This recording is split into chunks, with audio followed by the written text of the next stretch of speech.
Bonjour à toutes et à tous, assalamu alaikum wa rahmatullah ta'ala wa barakatuh.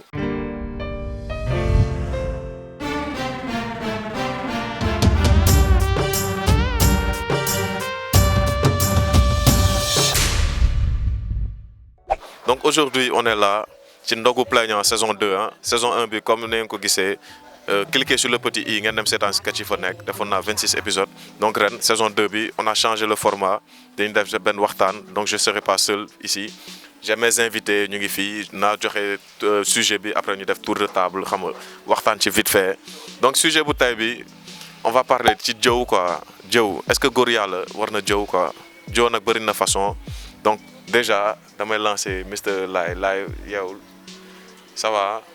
Ok, présentation bu ndaw pour le gars yi. luy daw foofu. C'est comment le nom?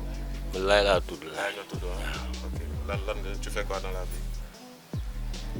Nelaw. Nelaw ok donc roi du rire youtubeur la xamee ngeen ko ci samay vidéo tout ça. yes. Laye nuyul téléspectateurs yi gars yi seetaan. ah. non ça va. Ouais, ça va bien merci. Jàmm Iso. Iso waaw. ok. Bégué Prési youtubeur tiktoker. dans donc fii waxtaan dal jàmm la quoi amul prise de tête amul correct affaire yooyu noonu fii xam nga yaa ma gën a xam donc big up à mon caméraman Steph plus groupe donc on y va tout de suite bro dégg nga sujet bi yow loo xam ci jëw quoi góor yàlla yi jëw quoi. waaw man de ma xiif de nga may laaj ay wax ay jëw yi nii ngeen passe ci àll Jëw c'est quoi en français? genre yow dégg nga olof. ok c'est que da ngay bàyyi dof-doful bi quoi xam nga fii c'est pas la comédie quoi soit gars dañuy seetaan bëgg xam xalaatu gars yi quoi ok jëw mooy lan ci français. jëw mooy xam nga comme par exemple tu parles à quelqu'un boo xam ne nii moom waaw dans son dos loolu mooy jëw am na bien am na mal xam nga mais bu mal bi moo baaxul nag xam nga waaw. donc comprendre nga tu comprends. Ouais, j'ai compris. Casser du sucre dans le dos de quelqu'un. Je casse du sucre. Je parle pas de sens propre. Ah, yeah. Non, bon, tu vois, parler derrière quelqu'un, tu vois, c'est pas bon. Et je préfère, tu vois, surtout qu'au mois de Ramadan, qu'on est comme ça, tu vois, avant de parler dans le dos de quelqu'un, moi, je préfère de lui parler en face comme ça, c'est mieux, tu vois. Est-ce que depuis que tu es né, dis-nous la vérité, quoi. Tu as déjà parlé un mal de quelqu'un derrière son dos?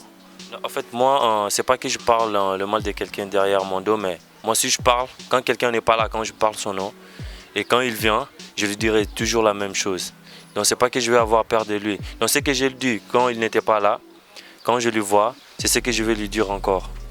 Donc, c'est-à-dire, parler derrière quelqu'un, peut-être, c'est quand tu vois quelque chose d'incorrect chez lui, bon, le mieux est de, quand tu parles, quand il n'est pas là, et quand tu le vois, il faut lui dire ça. Là, c'est comme si, là maintenant, tu n'as pas parlé dans son dos, tu vois. Mais parler, et puis tu te caches, tu fais semblant, quand tu le vois, tu rigoles avec lui, et puis, mais quand il n'est pas là, tu dis des bêtises derrière lui, bon, là, c'est pas du tout raisonnable. Je comprends le fond de ta pensée, quoi. Il faut pas monopoliser la parole. C'est comme toi, souvent, tu vois, tu parles derrière mon dos, tu vois. Mais hein, je te pardonne vu qu'on est au mois de Comment tu sais que je parle derrière ton dos? Ça veut dire que je te le dis en face. Non, tu l'as écrit derrière ton dos. Ok, merci. Donc, yow loo xalaat ci su dee am nga sañ-sañ wax dara ci ginnaaw derrière lui kon bu taxawee sa kanam war nga ko wax quoi. ah mais attends Laye dafa xiif xanaa war ba 18h rek mu mel nii gayeen benn ins nii bon bon léegi roi lan la wax mu ne nit war na sañ-sañu wax dara ci ginnaaw bu taxawee sa kanam nga waxaat ko quoi. comme ça du nekk jóg comme ça mu bañ a nekk. mais pour man soo ko waxee ci ginnaawam même bu taxawee nga wax ci kanamam tamit jëwoon nga ko quoi tu vois kon benn jëw la amul jëw xaw naa ko jëw wala dama ko waaw amul naayesal quoi waxoon nga ko déjà kon jàll na voilà. donc dañu dugal page de publicité ñu ñëwaat léegi ah.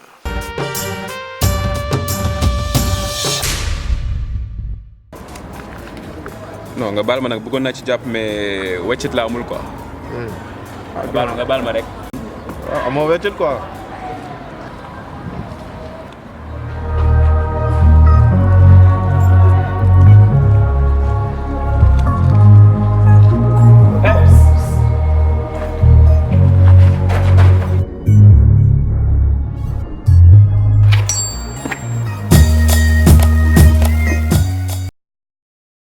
on est de retour donc déjà pour gars yi bëgg a xam ñu ngi Jàmmalaay ah fii mooy fan ci Jàmmalaay ko fii mooy fan ci Jàmmalaay. Jàmmalaay de.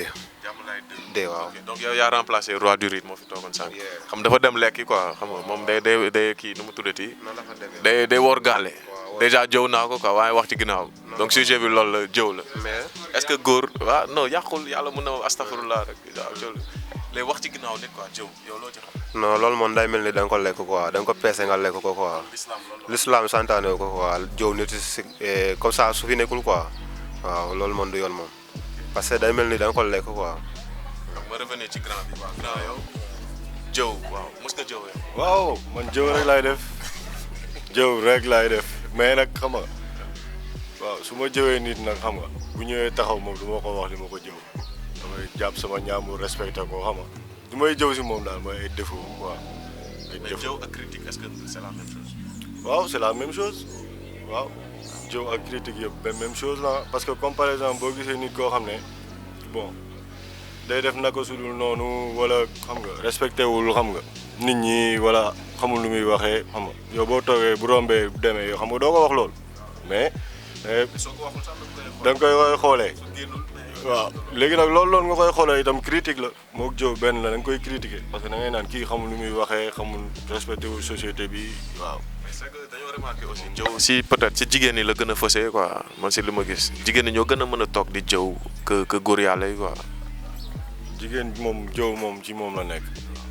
ci moom ouvertement. non ouvertement nii dañuy jëw. après bu ñu gisee ñu maslaa. waaw noonu la ñuy def jigéen ñi waaw. góor yàlla buy def loolu moom doy na. non góor yàlla moom buy def loolu xam nga peut-être que habitude la quoi des fois da ngay gis ay góor yàlla yoo xam ne da ngay xam ne ñii dañoo am habitude toog di jëw waaw. ok est-ce que tamit nekkul chômage mooy indi jëw peut-être ci góor yàlla parce que boo xëyee le matin amoo fay xëy toog ci bopp koñ bi ak sa gars yi lu romb da nga ciy wax quoi est-ce que loolu c'est pas un facteur de création de jëw quoi ci góor. yow je te passe la parole. waaw loolu mën na nekk parce que boo amul loo def toog si mbedd di nga wax waaw surtout ñuy toog seen buntu kër yi naan dañuy yor kurus di wér tamit loolu tam ça se fait pas foo jaar di nga jëw te boobaa nga yàq sa wér te comme weeru koor la nii même sànq yéen wax si jigéen bi jëw c'est-à-dire nekkul góor moo gën a garaaw parce que nekkul waxuñ ni que jigéen moo war a jëw xam nga waaw nit warul jëw ça du muy góor muy jigéen parce que naasul ci benn côté en fait tu vois waaw noonu la demee quoi. laay ngir yàlla rek laay jàppale ñu rek laay xam naa ni koor gi metti na quoi mais jàppale ñu rek sànni ci kàddu quoi jaay xam. ban heure moo jot. waaw léegi ndogu ban heure. 15 minutes waaye kii yàlla rek góorgóorlu café gi mu ngi xëy. ah ni nga yónni si man. ndogu lañ la yónni ndogu. non ndogu léegi mu jot mais wax ci sa xalaat quoi instant ñu ngi en direct. si la noonu vidéo si la noonu. waxtaan jëw góor yàlla ak jëw xam nga tout ça. jëw ah jëw mos naa jëw. kañ nga gëj a jëw sax. ok Wizi ñu dem léegi déjà Wizi waaw boo amee message booy lancé gars xam ne dañuy jëw par exemple lan nga leen di wax. mooy ñi nga xamante ne dañuy jëw non loolu moom nañ ko bàyyi quoi parce que loolu nekk na loo xamante ne baaxul quoi parce que nga wax loo xamante ne nit yi su fi nekkul doo ko ñemee wax moom loolu moom du yoon quoi waaw. comme ça nga wax ko nga wax su fi nekkul mais su ñëwee doo ñemee wax loolu noonu quoi si su ñëwee. voilà loolu moom yow seytaane la sax laa ko mën a tuddee quoi man waaw loolu moo rafetul quoi nit war na ko mën a moytu quoi waaw.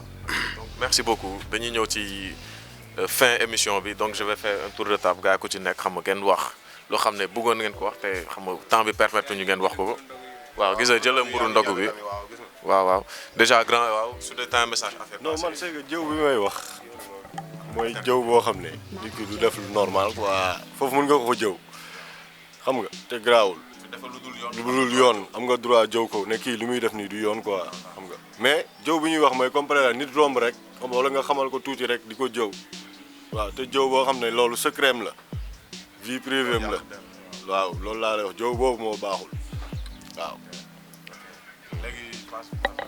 waaw moom lu mu bëgg wax ça veut dire que genre personnage public yi tu vois personnage public yi mën nañ wax si ñoom comprendre nga mais su demee ba côté vie privée par exemple tey jii nga ne xam nga ne benn Madme vidéo soo ne Madme vidéo say wax ci moom en tant que Madme vidéo mais en tant que Amath amoo droit di ko si jëw parce que xamaloo ko tu vois waaw voilà.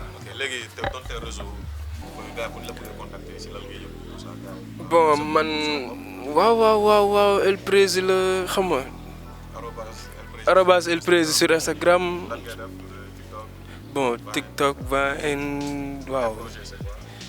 projet yi bëri na di faal. mais gars yi nañ abonné rek dinañ gis lépp jeex na. waaw man moom mburu laay jaay. ci weeru koor gi waaw mburu ay pâtisserie waaw am naa boulangerie waaw fii parcelle unité 20 waaw.